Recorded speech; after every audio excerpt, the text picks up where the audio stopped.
Remix! It feels like when someone yells remix, you want to be like, This is where it gets serious, man. So after eating all of that beef and chicken, I'm gonna do like a very vegetable-forward dish for the remix of the McDoubleDare. My dish is white asparagus wrapped with Iberico ham, and then I've got a little bit of fava beans and bacon. So I'm gonna stuff these guys with like a homemade sausage, and this is a morel mushroom. why does it look like my nuts? It tastes exactly the same. Trust me. The beef element in my dish is definitely gonna be the morel mushrooms. For the warm mayo spot, I have truffled mayonnaise, and then I'm gonna have a little bit of chicken jus that's been roasting down to bring my chicken sauce flavor in. I think it hits all of the elements from our McDoubleDare.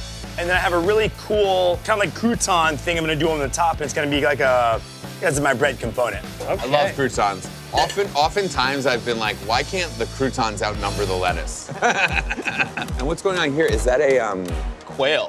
Oh, I love quail. I'm gonna take these little legs, I'm gonna confit them in duck fat, and then deep fry those. The way I'm tying this back to the original McDoubleDare is it's all about meat stuffed inside of meat and a little bit of decadence. I'm gonna stuff this quail with a quail sausage topped with seared foie gras and make a quail jus with a lot of chicken stock, some beef demi. After that, it's just layering in some of those other mustard flavors with these wilted turnip greens.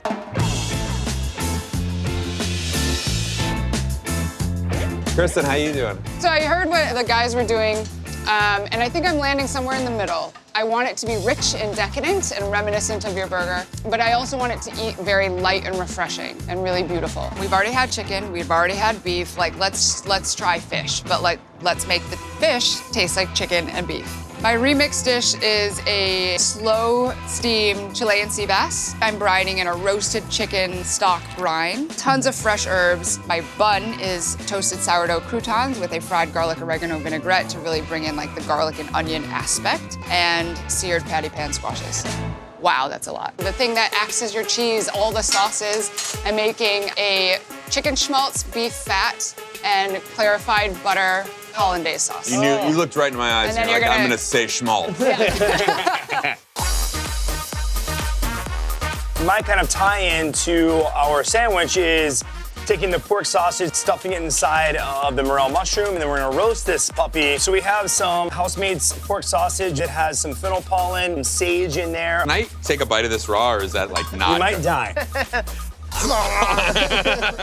So the sea bass is in the steamer. The sauce, the cheese, everything that lends itself to the sandwich, I'm making in that hollandaise béarnaise sauce. And then I'm gonna use, again, chicken fat schmaltz, beef fat, and clarified butter. Chicken and the beef. It's so crazy you know our nicknames, Schmaltz and Beef Fat. That's our morning radio show. All right, so let's just get this disadvantage out of the way.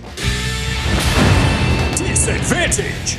Brought to you by Schmaltz and Beef Fat, 101.9. Fart, fart. It is now time for me to dish out the disadvantage. For 3 minutes, Jon and Adam are continuing the cook for Jeremy and Justin's dish. 3 minutes starts Coming. now. All right, Gabrus. Yeah, what do you need, Jeremy? Would you bring that patty? Pour that onto that metal tray behind there. Do you know what a salad spinner looks like? Are any of these? None a of those salad- are it. Throw those away. Are any of these a salad spinner? No. There we go, Jon. What a basket inside a bowl with a little pump on top. Salad spinner? That's a salad spinner. I'm glad I found it. Thank you, you're amazing. Gabrus, grab those green fava beans that are in the ice water and bring them on over. Hey, man, Jon's killing it for me. I gave him a really simple task. Peel fava beans and don't burn my sauce. You want to give it a stir? Because there was a big chunk of demi in there. We want to make sure. What are you doing? It's all the sauce we got, bud. Sauce is looking good. Yeah, killing it. Adam didn't burn the sauce. I appreciate the help, but I'm really, really excited to make sure my dish comes out right. Your time's up. Thank you, guys. Oh!